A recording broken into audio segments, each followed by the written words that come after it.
Os relacionamentos estão perdendo o significado, essa é a realidade que nós estamos vivendo. E essa ausência de uma perspectiva de verdade está afetando a igreja. Está afetando a igreja. Porque a igreja precisa ter uma posição sólida, mesmo no mundo que é considerado uma realidade líquida, que nada se firma, nada é permanente. Mas a igreja precisa continuar sendo uma rocha, um baluarte e uma defesa da verdade. Amém?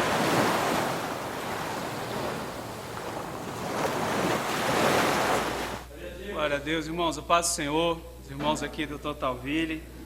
Desejar desde já aos irmãos uma feliz Páscoa, amém?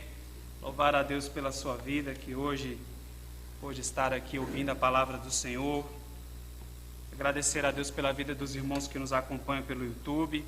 Hoje tivemos alguns probleminhas técnicos, mas graças a Deus já estamos ao vivo. Ainda dá tempo de você divulgar esse link, chamar alguém para participar.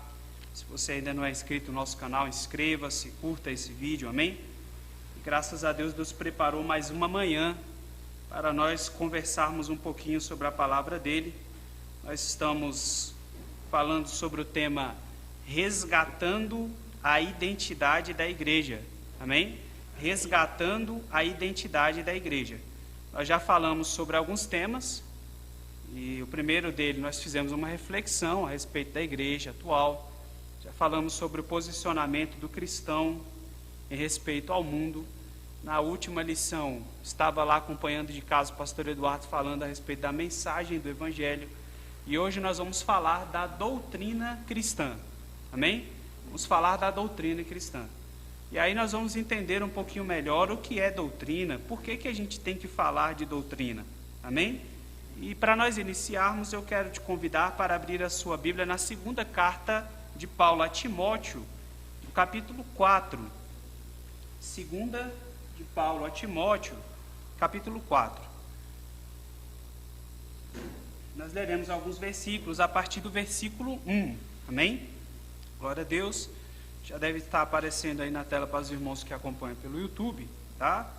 Nosso texto de referência, 2 a Timóteo 4, do 1 ao 4. Amém? Todos acharam? Amém, glória a Deus, louvar a Deus pela vida do pastor Eduardo, missionária Célia. Mais uma vez, muito obrigado, amém, por essa parceria. Recebam um abraço do pastor Rodrigo. O pastor Rodrigo está viajando, amém, mas manda um abraço. E graças a Deus, o pessoal do Total Vida aqui é muito receptivo, caloroso, carinhoso. Glória a Deus. Se esse vídeo te alcançar, se você estiver aqui perto na região de Santa Maria, Valparaíso, ou aqui mesmo no Totalville, vem aqui fazer uma visita para o pastor Eduardo, aqui no Totalville Mall, amém? Avenida Monumental, lote 1, Totalville. Isso mesmo? Amém? Amém. Tá? Então venha fazer uma visita para o pastor Eduardo, para a missionária Célia, porque esse lugar é um lugar de bênção. Diz assim a palavra do Senhor: conjuro-te, pois, diante de Deus e do Senhor Jesus Cristo, que há de julgar os vivos e os mortos na sua vinda e no seu reino, que pregues a palavra, instes a tempo e fora de tempo, redarguas, repreendas, exortes com toda longanimidade e doutrina, porque virá tempo em que não suportarão a sã doutrina, mas, tendo comichão nos ouvidos, amontoarão para si doutores conforme as suas próprias concupiscências, e desviarão os ouvidos da verdade, voltando às fábulas. Amém? Paulo está orientando a Timóteo, um jovem pastor, e Paulo está orientando a Timóteo que o pastorado, ele tem uma missão de levar a doutrina, de pregar a doutrina, de exortar por meio da doutrina. E é interessante aqui que Paulo fala de uma sã doutrina. Então, se existe uma sã doutrina, já nos leva a imaginar que existem doutrinas que não são sãs. Não é verdade? Que existem doutrinas que não são saudáveis. que existem doutrinas que não produzem saúde espiritual. Não é isso?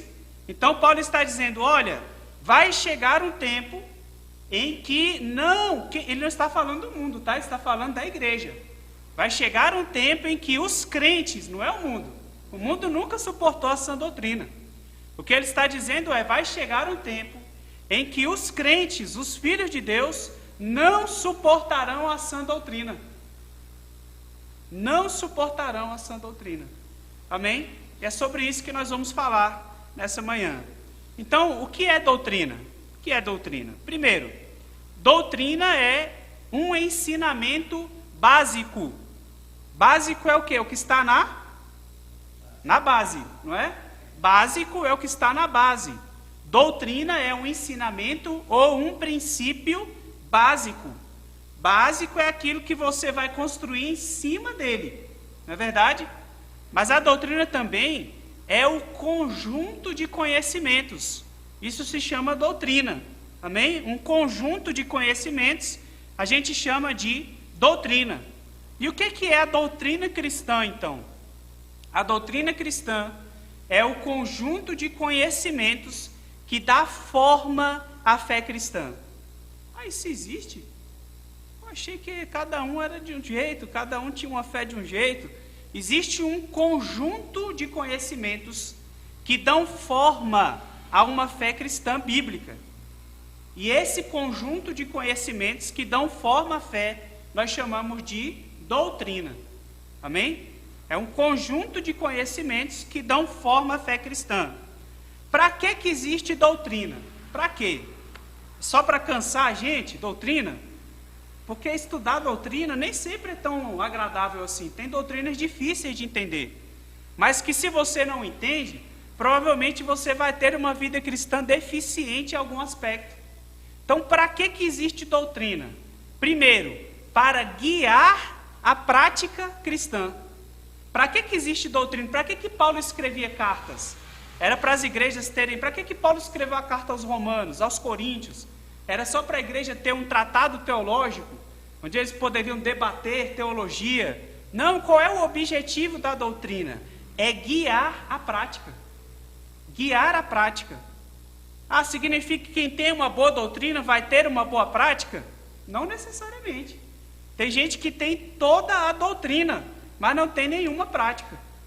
Mas a doutrina está aí para guiar quem deseja ter uma boa prática. Não é só isso. Para que a doutrina existe? Para dar significado às experiências da vida cristã.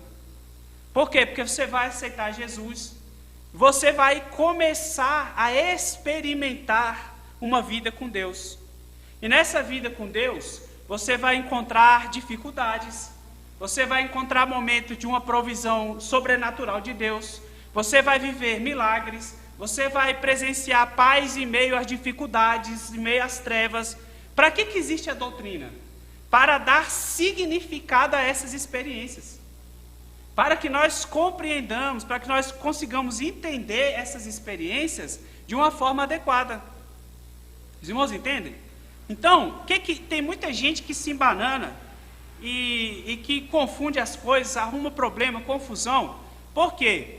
Porque está vivendo a experiência, mas não tem a doutrina.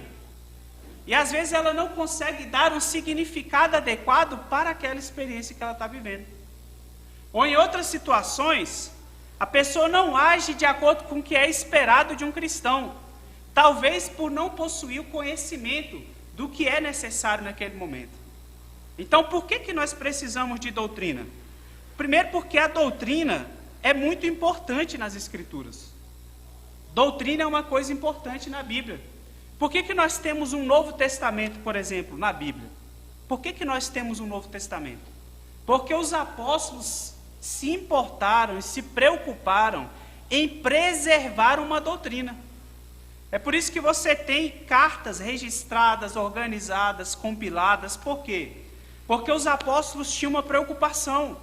Ia chegar o tempo em que aquele primeiro século ia acabar, os apóstolos estavam morrendo, e era necessário registrar, era necessário possuir uma doutrina.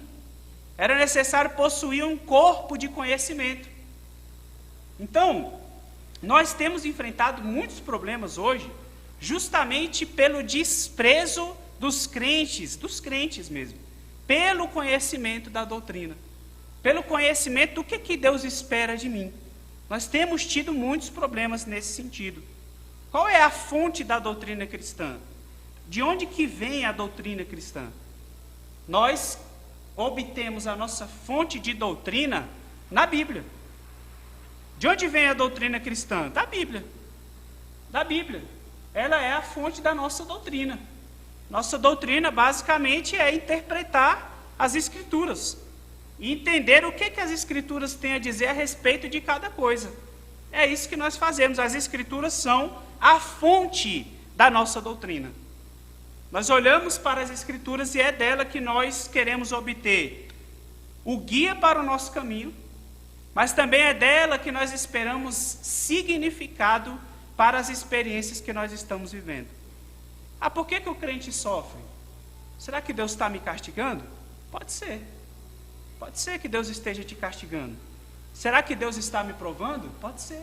Pode ser que Deus esteja te provando. Se Deus está te provando, isso é um bom sinal. Porque Deus não prova ninguém que Ele não queira aprovar. Deus só prova quem Ele quer aprovar. Não é verdade? Mas de onde vem esse significado? Esse significado vem da doutrina. Amém? Está claro até aqui? Então, nós vemos, por exemplo, abra em Deuteronômio 32, 2. Deuteronômio 32, 2. Pode avançar uma tela, por favor? É o que é doutrina. Amém? O que é doutrina? Deuteronômio 32, 2. Todos acharam?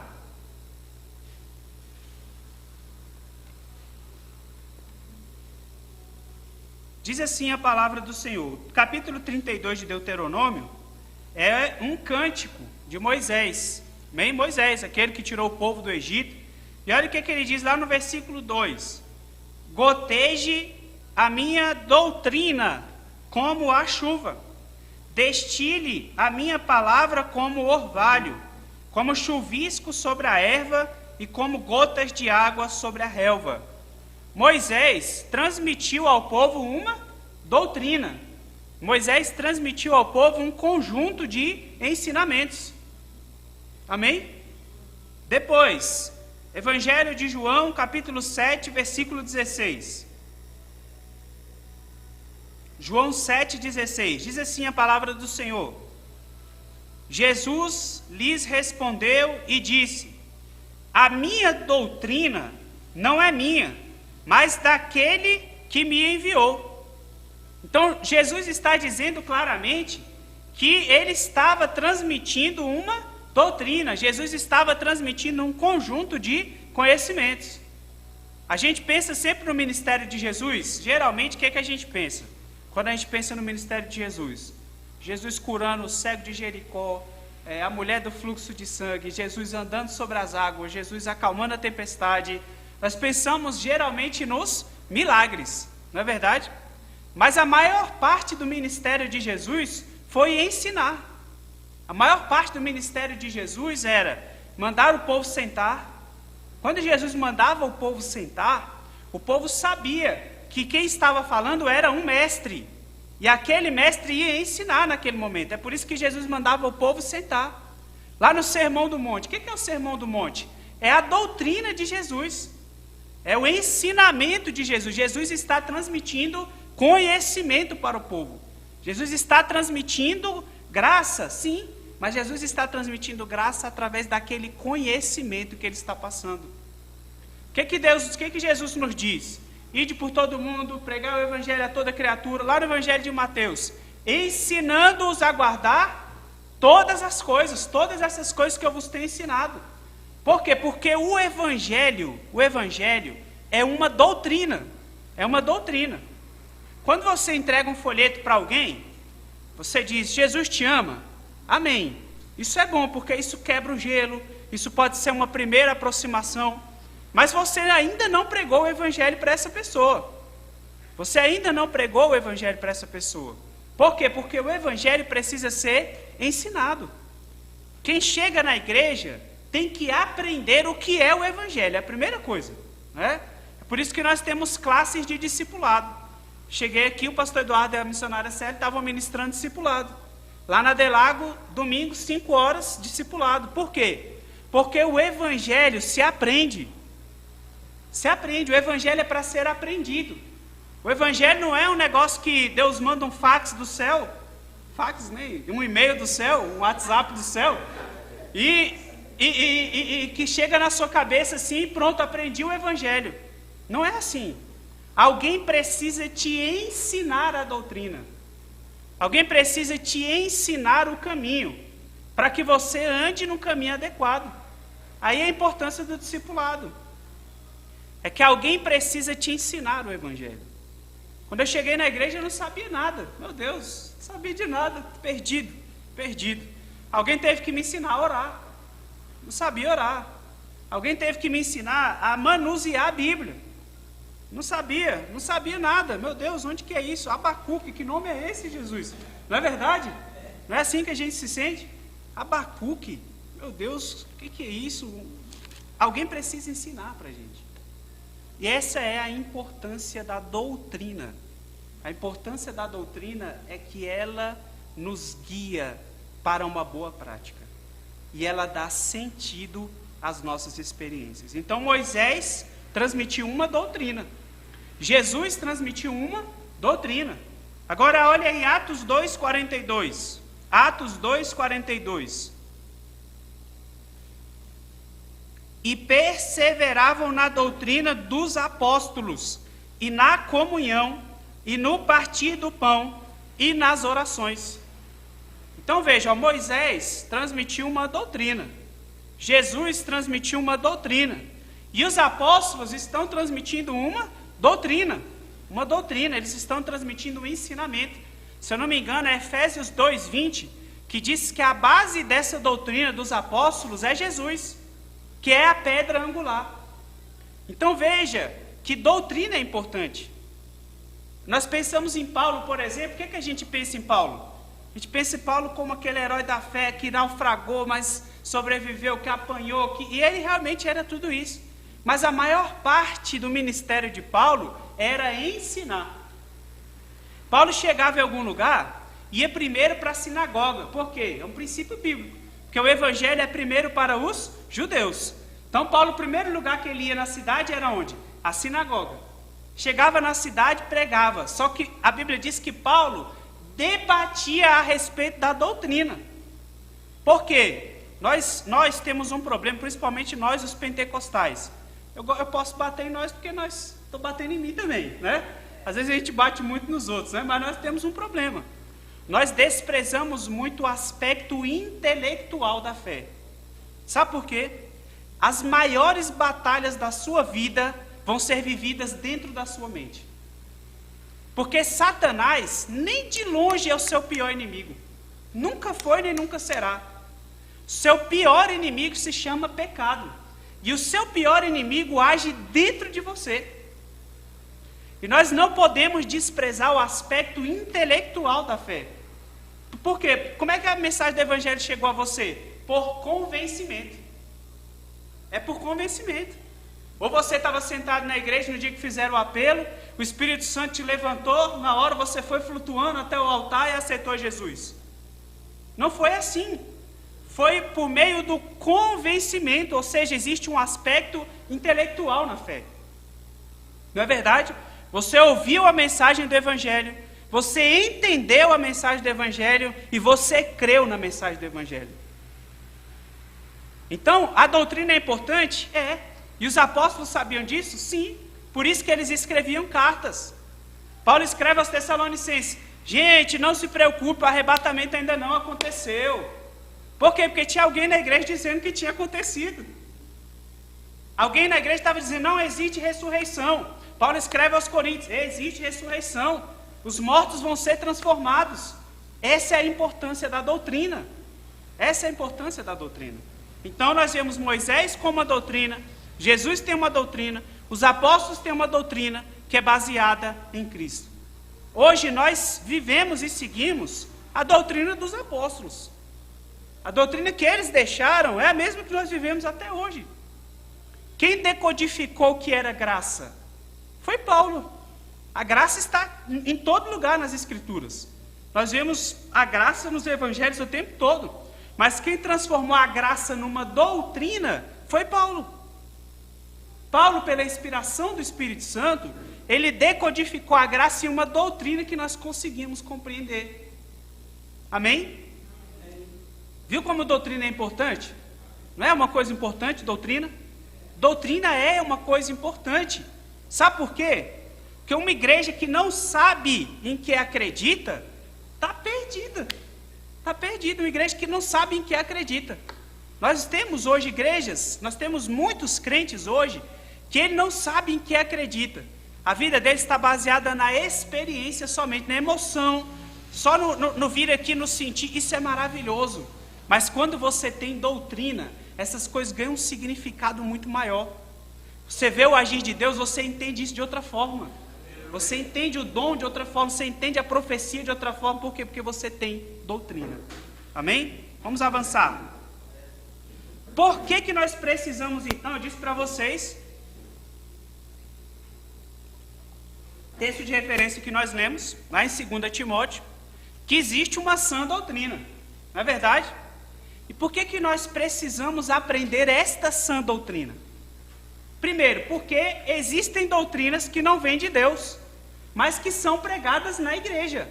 Não existe, pastor, isso não. Existe, irmãos. Existem doutrinas que não vêm de Deus, mas que são ensinadas ao povo de Deus. Por que nós precisamos, então, conhecer uma sã doutrina? Nós vemos lá em Apocalipse 2,14. Doutrina de Balaão. Onde que estava? Abra lá. No meio da igreja. No meio da igreja. Estava alguém que estava ensinando a doutrina de Balaão. Olha aí o que Jesus está dizendo para a igreja de Pérgamo. Obrigado. Mas umas poucas coisas tenho contra ti, porque tens lá os que seguem a doutrina de Balaão, o qual ensinava Balaque a lançar tropeço diante dos filhos de Israel, para que comessem dos sacrifícios da idolatria e se prostituíssem. Sabe o que isso pode significar? Nós não sabemos exatamente quem era a pessoa e o que ela estava fazendo. Mas os leitores lá da igreja de Pérgamo, quando receberam essa carta de João, eles sabiam claramente de que João estava falando. Provavelmente havia alguém na igreja de Pérgamo que estava ensinando aos irmãos que o pecado é uma coisa banal. Alguém estava banalizando o pecado. Essa doutrina vem de Deus? Não, tanto é que João utiliza a figura de um feiticeiro, lá do Antigo Testamento, que é Balaão. Balaão era um feiticeiro. Balaão era um homem da feitiçaria, era um idólatra. Mas alguém estava pregando uma doutrina na igreja que se assemelhava ao que Balaão fazia no passado. Não é só isso. Existem doutrinas que são de homens. Existem doutrinas de homens. Mateus 15, 9. Abre aí, por favor. Mateus 15, 9. Diz assim a palavra do Senhor: mas em vão me adoram, ensinando doutrinas que são preceitos de homens. De homens. Jesus estava condenando, censurando os judeus, porque no meio da lei, olha, a lei de Moisés já é tudo aquilo, mandamentos. Só que além de tudo aquilo, havia uma pesada tradição em volta daquela lei, que obrigava o povo a fazer coisas ainda mais pesadas do que a própria lei exigia. E Jesus estava dizendo, isso são preceitos de homens, doutrinas que são preceitos de homens. Então existem doutrinas que nascem no coração do homem? Existem. Elas podem ser ensinadas? Podem. O que cabe a nós? Vacinar você, para que diante dessas doutrinas, você tenha um conhecimento adequado das Escrituras a ponto de dizer, essa doutrina aí não vem de Deus, essa doutrina é do homem, essa doutrina é do homem. Mas olha o que diz ainda, 1 Timóteo 4:1. 1 Timóteo 4:1. Isso é muito preocupante. Mas o Espírito Santo, expressamente diz que nos últimos tempos apostatarão alguns da fé, dando ouvidos a espíritos enganadores e a doutrinas de demônios. Então, por que eu preciso aprender a sã doutrina? Porque há doutrinas que não vêm de Deus. Porque há doutrinas cuja origem é o coração do homem. E há doutrinas cuja origem é o inferno. Os irmãos entendem isso? E nós precisamos estar atentos a isso. É por isso que nós precisamos aprender a sã doutrina. A doutrina saudável. A doutrina que vai levar a gente a um caminho adequado. A doutrina que vai manter em nós a esperança da ressurreição, a esperança do arrebatamento, a esperança da vida eterna. A doutrina que vai trazer para nós uma mudança de vida. A doutrina que vai promover em nós o arrependimento. Uma mudança de comportamento. Por que os apóstolos diziam, olha, quem roubava não roube mais, quem mentia não minta mais? É porque tem gente que vive uma prática inadequada, talvez por ter um pouco conhecimento da doutrina. Amém? Depois, por que nós temos que aprender a sã doutrina? Porque é nossa obrigação preservar e transmitir a sã doutrina.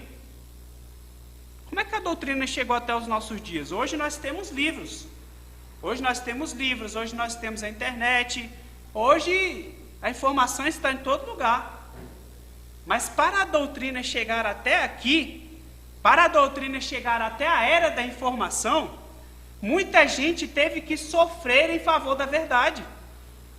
Muita gente teve que morrer para que a verdade não se extinguisse, para que a verdade continuasse.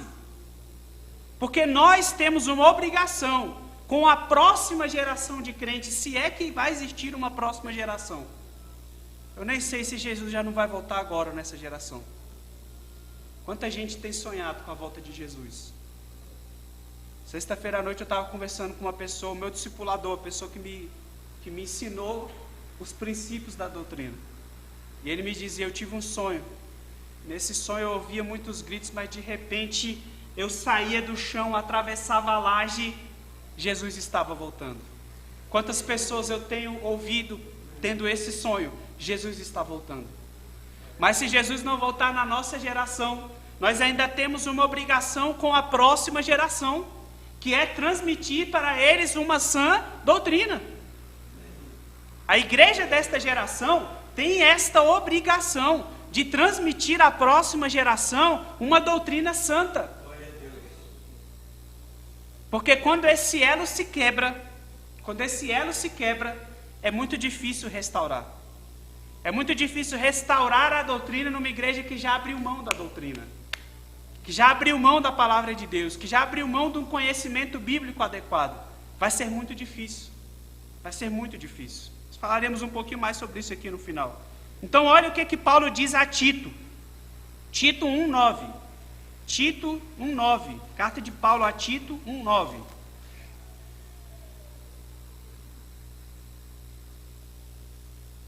Diz assim a palavra do Senhor: retendo firme a fiel palavra, que é conforme a doutrina, para que seja poderoso, tanto para admoestar com a sã doutrina, como para convencer os contradizentes. Olha o que Paulo está dizendo. Como é que você vai admoestar através da sã doutrina, se você não conhecer a sã doutrina? Não é verdade? Então nós temos essa obrigação de conhecer, de transmitir essa doutrina. Olha o que diz ainda Paulo a Timóteo, 1 Timóteo 4,16. 1 Timóteo 4,16.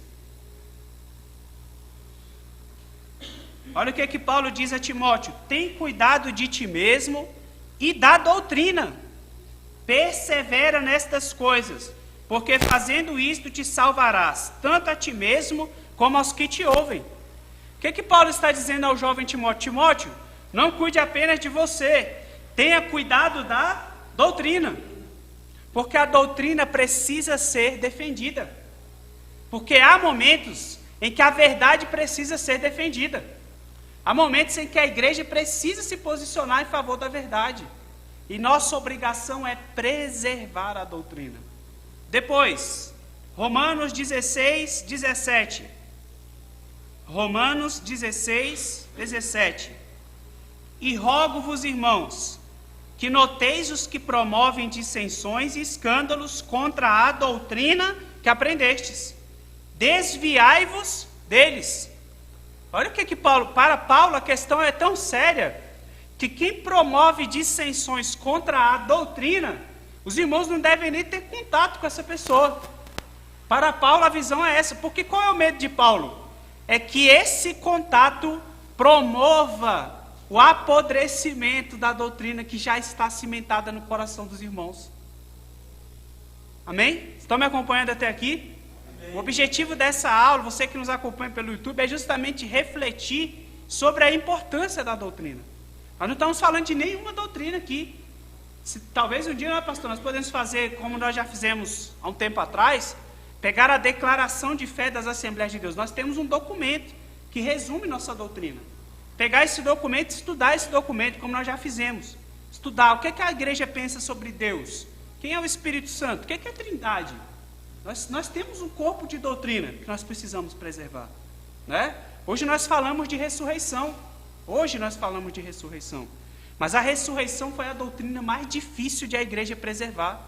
Porque o mundo romano e o mundo grego não acreditavam na ideia de ressurreição. E entre os judeus, os saduceus não acreditavam em ressurreição. Foi difícil para a igreja preservar essa doutrina da ressurreição. E hoje nós celebramos a Páscoa, que é a ressurreição de Jesus. Não é? Vamos avançar. Glória a Deus. Então, por que nós precisamos aprender a sã doutrina? Primeiro, porque nós temos a obrigação de preservar e transmitir essa doutrina. Porque há doutrinas também que não vêm de Deus, não é?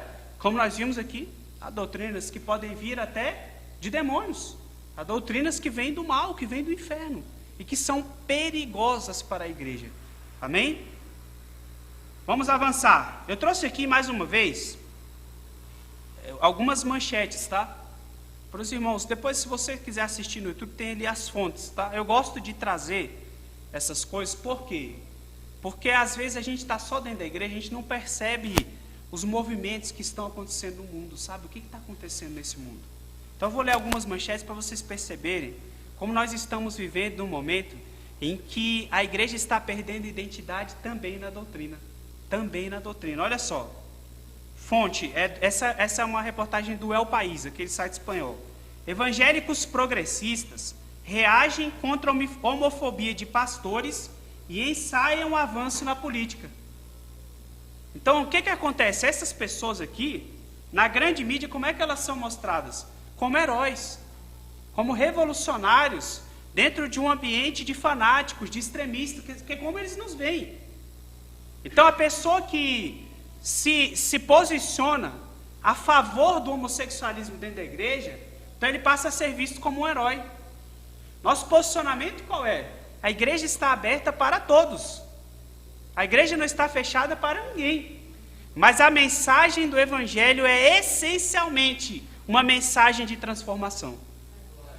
Não existe evangelho onde não há transformação. Arrependei-vos e crede no Evangelho. Arrepender é mudar de mente. É trazer uma transformação para a mente, uma transformação que vai se estender por toda a vida. A igreja está fechada para alguém? Para ninguém. Quem quiser vir à igreja receber uma oração, pode? Claro que pode. Não importa quem seja, não importa quem seja. A igreja está de portas abertas. Mas o Evangelho é e sempre será uma mensagem de transformação de vida. Então, olha só, outra reportagem, outra manchete. Nas redes sociais, feministas evangélicas se unem contra o duplo preconceito. O preconceito por ser feminista e por ser uma feminista evangélica. Eu já tive a oportunidade de ministrar sobre feminismo algumas vezes. Irmãos, é uma coisa que me espanta terrivelmente. Um evangélico, mulher ou homem, se dizer feminista. Porque não tem como conciliar as duas coisas. Agora, se você acredita em justiça, eu também acredito. Eu acredito em justiça. Eu acredito que a mulher deve ter os mesmos direitos que o homem. É uma cidadã. Ela paga impostos como todo mundo. Ela tem que ter realmente os mesmos direitos que um homem tem. Agora, se você começar a ler a base teórica do feminismo, aí não tem como conciliar. Não tem como conciliar. Aí você precisa de um posicionamento. Não é? Olha só outra. Essa é terrível. Essa é a pior. Grupo de evangélicas se une para lutar pela legalização do aborto. Entre aspas, nosso direito. Há um problema sério, irmãos, acontecendo de perda de identidade na igreja. Porque no momento em que você tem um grupo de evangélicos defendendo o aborto, essas pessoas não têm nenhuma doutrina. Porque Deus é o Deus da vida. E nós sempre seremos a favor da vida. Nós somos a favor da vida. Nós vamos batalhar sempre em favor da verdade. E a verdade é que Deus ama a vida. Deus ama a vida. Agora, quando você vê um grupo de pessoas que se dizem cristãs evangélicas, criando um movimento para defender o aborto, isso é uma crise de identidade. E essa crise de identidade é doutrinária. É doutrinária. Falta um posicionamento claro a respeito desses temas em muitas igrejas. Amém? Olha só outro. Os pastores, esse aqui saiu na Carta Capital. Vocês não sabem que a Carta Capital é uma mídia de esquerda. Os pastores progressistas dispostos a discutir tabus. Aí tem um subtítulo que eu queria ler para você. É preciso parar de policiar corpos e atitudes morais e anunciar um novo tempo em que a miséria e as desigualdades sociais sejam combatidas. Sabe qual é o perigo disso aqui? Isso aqui é tão perigoso, meus irmãos, tão perigoso. Toda vez que um sistema político, eu vou dizer isso para você, entenda bem, tá? Toda vez que um sistema político, seja ele de direita ou de esquerda, tenta se apropriar da doutrina cristã, a igreja vai ter problemas. A igreja vai ter problemas. O cristão deve ter um posicionamento político? Deve, você é um cidadão. Você tem que querer o melhor para o seu país, para a sua cidade, para o lugar que você vive. Você tem que ser um bom pagador, você tem que ser um cidadão exemplar. É sua obrigação, porque você é cidadão do céu. Não pode mais ser embaraçado pelas coisas dessa terra. É uma obrigação nossa ser um bom cidadão. Mas toda vez que um sistema político tenta sequestrar a igreja vai ter problemas. A igreja vai ter problemas. Aqui o que nós estamos vendo é um site claramente esquerdista, tentando se apropriar da doutrina cristã e dizendo o que nós temos que pregar. Nós não podemos mais pregar sobre moralidade. Sobre o que nós temos que pregar? Nós temos que pregar sobre desigualdade social. Isso é uma apropriação política da doutrina cristã. Não há, irmãos, olha, não há no Ocidente um fator mais importante para ajudar as pessoas que mais precisam do que o povo cristão. Não há. Isso está no nosso coração. Isso é um mandamento para nós, o amor. Entendem isso que eu estou falando? Então, o último, tá? O último. Eu borrei o nome do pastor porque vale a pena, não é nosso objetivo. A gente nunca deve humilhar as pessoas, a gente deve apontar os erros, né, e dizer onde o erro está. Pastor fala em atualizar a Bíblia para acolher a homossexualidade, isso foi recente. Para acolher a homossexualidade. Então, olha só qual é o problema que nós estamos vivendo hoje na igreja. Qual o problema que nós estamos vivendo hoje na igreja? A igreja decidiu deixar de agradar a Deus para ser bem vista pela sociedade. Eu não sei qual foi o objetivo do pastor que falou isso. Mas nós sabemos que hoje em dia as pessoas não têm dado um posicionamento claro a respeito da doutrina. Por quê? Porque isso é vantajoso. A pessoa não sabe o que você acredita. Então a pessoa vem e continua vivendo do jeito que está. Você não tem um posicionamento claro a respeito disso mesmo. Os irmãos entendem? Então, a igreja que não é séria, a igreja que não tem um chamado sério, ela tem uma vantagem em não ter um posicionamento doutrinário claro. Por quê? Todo mundo pode vir, todo mundo pode ficar do jeito que está, todo mundo vai contribuindo, né? Todo mundo vai trazendo dinheiro, e é só isso. E é só isso. Um dia desse eu vi uma reportagem, uma moça de uma banda australiana muito famosa, vocês não sabem o nome, falei a origem, não sabem já o nome, né? Uma banda evangélica muito, muito famosa, todas as músicas que o povo canta aqui no Brasil é a versão da música deles. E uma moça que fazia parte desse grupo, eu não sei se do principal, porque eles têm vários grupos, né? Mas ela disse que havia saído da igreja porque ela é homossexual e ela estava na igreja há tantos anos e ninguém nunca tinha dito que a igreja considera o pecado do homossexualismo, o ato do sexo homossexual, um pecado. Ela não sabia. Está entendendo? Mas é vantajoso para a igreja que não é séria não ter um posicionamento doutrinário claro. É vantajoso, é ótimo, é maravilhoso. Você não confronta ninguém, todo mundo se sente bem, todo mundo se considera um cristão. Maravilhoso. Não precisa mudar de vida, porque ninguém te disse que era necessário. Amém? Estão me acompanhando? Já estamos encerrando, para não cansar os irmãos. Então, o que nós estamos vivendo é uma crise de escassez de doutrina.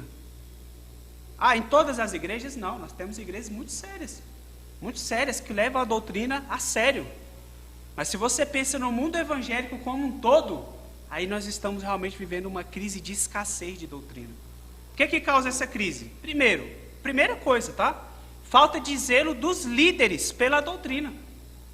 É dos líderes, a falta de zelo deles pela doutrina. Porque, meu irmão, não adianta. Tudo é do altar que começa. Não é assim, pastor Eduardo. A responsabilidade é grande, mas é do altar que começa. Porque se o líder for comprometido com a doutrina, provavelmente ele vai ter uma igreja comprometida com a doutrina. Não é assim? Nós temos a bênção de ter bons líderes. Pastor Rodrigo, nós sentamos, eu mostro para ele os projetos do culto de ensino, nós conversamos. Mostrei para o pastor Eduardo aqui no primeiro dia que nós viemos conversar. Nós estamos preocupados em transmitir doutrina para os irmãos. Isso é importante. Amém? Depois, a falta de conhecimento do povo acerca da doutrina. Aí é um problema. Sabe por quê? Porque o nosso problema, infelizmente, não é falta de pão. Não é falta de pão. Pão tem em todo lugar. Pão tem, irmãos. Está faltando fome. Infelizmente. Nosso problema hoje não é falta de pão, é falta de fome. E o povo está perecendo igual lá nos tempos de Oséias. Oséias 4:6. O meu povo foi destruído porque lhe faltou o conhecimento. Por quê? Olha aí. Porque tu rejeitastes o conhecimento.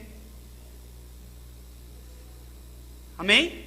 Então nós estamos vivendo um problema de crise, de falta de conhecimento? Sim.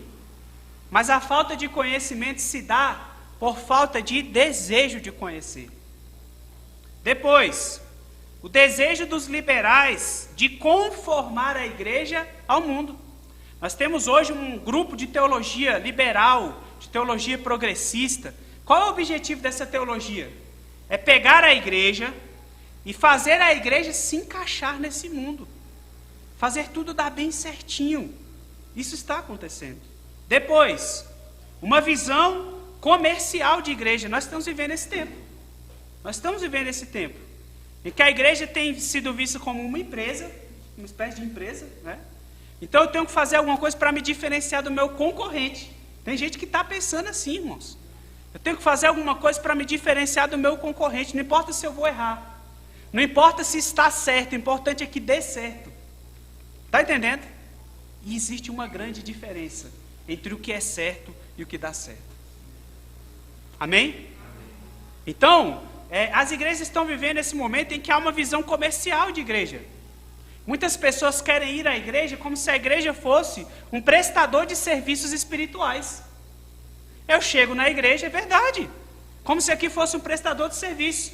Eu chego aqui, eu participo do culto, pastor Eduardo ora por mim no final, junto com a missionária Célia, eu vou embora. Se eu amanhã não gostar mais daqui, amanhã eu vou para outra igreja, eu vou para o concorrente. A visão é essa. Se às vezes o pastor me confrontou, porque às vezes ele é comprometido com a doutrina, às vezes ele me confrontou. O pastor Clécio disse, o pai da Efraim disse uma coisa muito acertada esses dias, que antigamente quando o pastor corrigia um irmão, ele mudava de vida.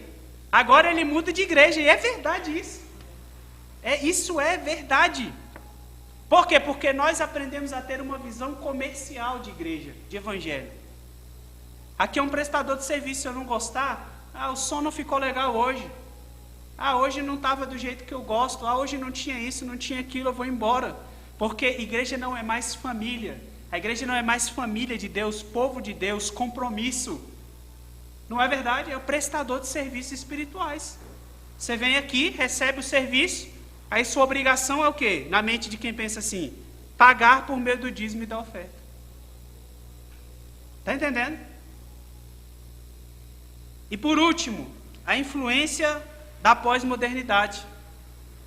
Pós-modernidade é o tempo que nós estamos vivendo, segundo alguns pensadores. E o que caracteriza esse tempo que nós estamos vivendo? Primeiro, relativismo. Não existe verdade. Não existe verdade. O que a humanidade pensa hoje? Que não existe verdade. O que existem são narrativas. Você tem a sua, ele tem a dele, o outro tem a dele. Mas não existe uma verdade absoluta. Mas a Bíblia diz que a igreja é coluna e baluarte da verdade. Então existe uma verdade. Existe uma verdade a ser defendida. Existe uma verdade que precisa ser dita.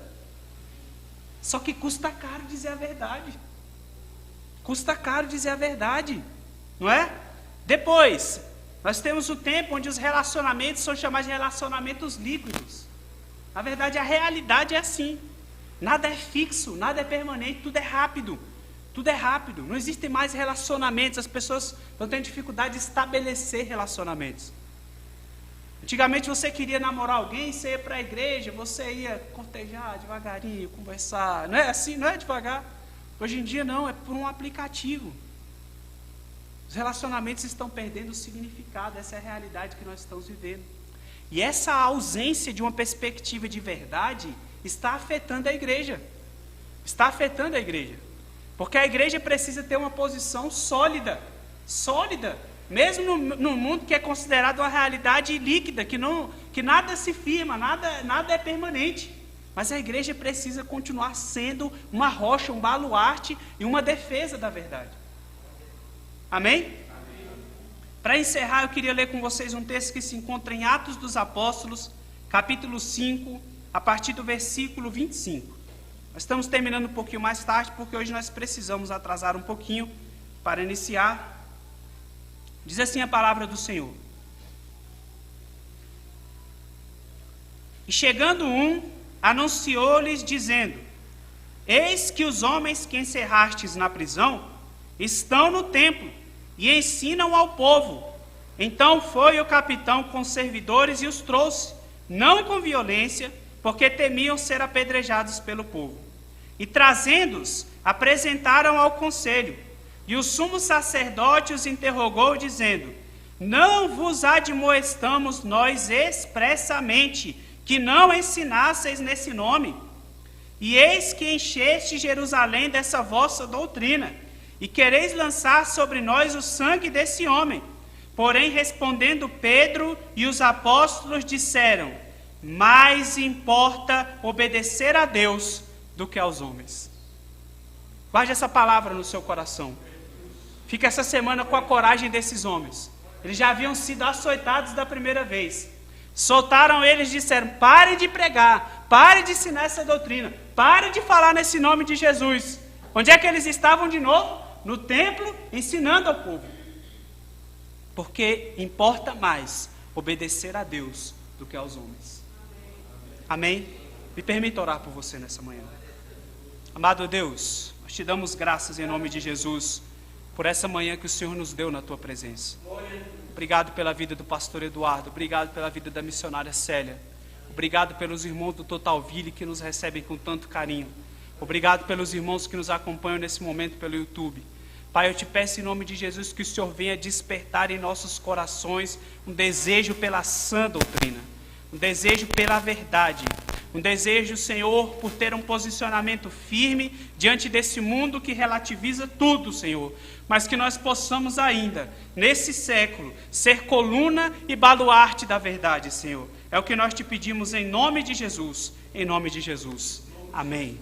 Amém, meus irmãos. Deus os abençoe. Na próxima semana, nós falaremos sobre falsos mestres e falsos profetas. Pode convidar alguém, meu irmão, para assistir, tá? Mandar o link, porque nós precisamos, tá? Vamos falar sobre falsos mestres e falsos profetas. Amém? Próximo domingo.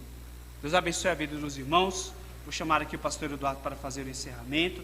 Uma feliz Páscoa, meus irmãos. Que Deus abençoe a vida de cada um em nome de Jesus. Irmãos, obrigado. Obrigado mais uma vez pela recepção.